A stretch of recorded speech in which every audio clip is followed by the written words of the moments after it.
सितारों से चमकती रात थी। गांव के किनारे एक पुरानी हवेली का साया डोल रहा था। जिंदगी के शोर से दूर वहां एक अजीब माहौल बसा हुआ था, जिसने गांव वालों में भय और रहस्य की बातें फैला दी थीं। रात को उस गांव में हवेली में से किसी के चीखने की और रोने की बहुत तेज डरावनी आवाजें आती थीं, जैसे कोई मदद के लिए पुकारता हो।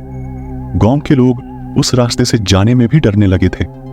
तब गांव के युवक विवेक और उसके दोस्त हर्ष ने मिलकर निर्णय लिया कि वे हवेली में रात बिताएंगे और उसकी रहस्यमयी कहानी को सुलझाने का प्रयास करेंगे।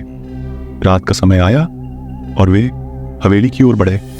दरवाजे की ध्वनि से ही उनका हृदय कांप उठा, लेकिन उन्होंने अपना निर्णय दृढ़ रखा। हवेली के अंदर उन्होंने अजीब सी छायाएं देखीं और वहां से गूंजती हुई सनसनाहट की आवाजें आ रही थीं। विवेक और हर्ष ने धीरे धीरे एक कमरे की ओर कदम बढ़ाए। वहां कुछ पुराने बर्तन पड़े थे। एक खिड़की से चांदनी की किरणें उन बर्तनों पर झिलमिला रही थीं। तभी विवेक और हर्ष की नजर उन बर्तनों पर गई तो उन्हें वहां एक लड्डू डचकी बैठी हुई दिखी, पर वो सिर्फ चमकते बर्तनों में दिख रही थी। विवेक और हर्ष डर गए, क्योंकि वो एक आत्मा थी। तुम कौन हो? विवेक ने डर के साथ सवाल किया। उन बर्तनों से आवाज आई, मैं एक विधवा महिला हूं जिसे यहां छोड़ दिया गया है। मेरा नाम मनीषा है। विवेक और हर्ष की आंखों में आश्चर्य छाया, लेकिन वे आगे बढ़े और मनीषा के साथ बातचीत करने लगे। उन्होंने सुना कि मनीषा को यहां छोड़ा गया था जब वह बच्ची थी, तभी उसकी शादी कर दी गई थी और शादी के अगले दिन उसके पति की सड़ीदक हादसे में मौत हो गई थी।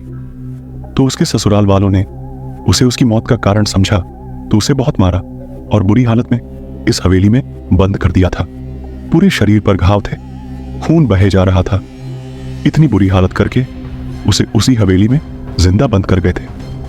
वो 2 दिन तक ऐसे ही भूखी प्यासी तड़प के मर गई थी। मेरी मदद करो, मनीषा ने रोते हुए कहा। मेरी मदद करो, मेरी आत्मा को शांति दिला दो। मैं बहुत सालों से इस हवेली में भटक रही हूं। विवेक और हर्ष ने अपनी दृढ़ता बनाए रखी और उन्होंने मनीषा की कहानी सुनी कि मनीषा तब सिर्फ 12 साल की बच्ची थी। इतनी छोटी बच्ची के साथ इतना बुरा हुआ, दोनों की आंखों में आंसू आ गए थे।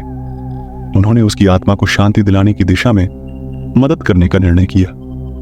मनीषा के मार्गदर्शन में विवेक और हर्ष ने विशेष रीति रिवाज के साथ हवेली में पूजा की और मनीषा की आत्मा को शांति दिलाई। हवेली में से आवाजें आनी बंद हो गई थी। गांव में भी डर का माहौल खत्म हो गया था। इस कहानी के माध्यम से मैं आपको बस इतना कहना चाहता हूं कि हमें किसी के भी साथ कुछ भी गलत करने पहले सोचना चाहिए।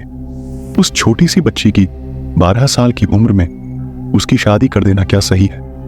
और उसके पति की मौत सड़क हादसे में हुई, उसमें उस बच्ची का क्या दोष था जो उसके साथ इतना बुरा करा? इतनी उम्र की बच्चियों को तो शादी का मतलब भी नहीं पता होता है। हमारे धर्म में लड़कियां देवी का रूप होती हैं और देवी के आने से घर में सुख शांति आती है। इसलिए हमें समझना चाहिए जिसके साथ जो कुछ भी होना होता है वो उसी के कर्मों की वजह से होता है। कोई माँ बाप अपनी बेटी आपको देते हैं, उसे बेटी की तरह ही रखना चाहिए। किसी की बेटी के साथ ऐसा नहीं करना चाहिए।